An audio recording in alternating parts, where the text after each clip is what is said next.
ए भाई काजी यहाँ का तो सेकंड हैंड गाड़ी मिलेला। अरे अरे अरे भाई रोवा एजेंसी से पूछा तनी कि सेकंड हैंड गाड़ी मिल रहा। हम साक्षात एजेंसी है दारा कबाड़ी।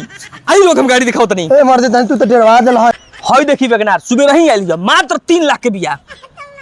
3 लाख? हाँ भैया सुबह ही आइल हो। मजा नहीं है भाई, कुछ दूसर गाड़ी होके दिखाओ। दूसरा चाहिए? हाँ आई देखी भैया एकदम जमाना का नजर पलटो। हमारा दिखे नहीं नोडी अल्टो। देखो भाई तार ऑल्टो तो ठीक बा। हाँ लेकिन हमारा तनी सनरूफ टाइप में चलाते, तनी हवा हवा लागत रहे तब मजा। खुला चाहिए दोसर चाहिए। आई रोके देखो तनी का कहत सनरूफ वाला गाड़ी ना। हां सनरूफ वाला। हई गाड़ी देखी एमे पूरा हम छतवे उखड़वा के फेंकवा देले बानी। ए मर्दवा तनी तू बात हमर समझ ना पइलो। हमके आदमी ढोए के बाद सामान थोड़े ढोए के बाद पिकअप दिखाओ तो दूसर गाड़ी दिखा दी। बताई कुछ बजट बताई अपन।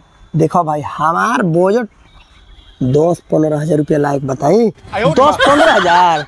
अरे वो के उपाय बा। आई हमरा संगे देखत नहीं गाड़ी एकदम जोन जोन वो कहत नहीं में तौन बा। कैसे लागल गाड़ी? हई गाड़ी हमर दे।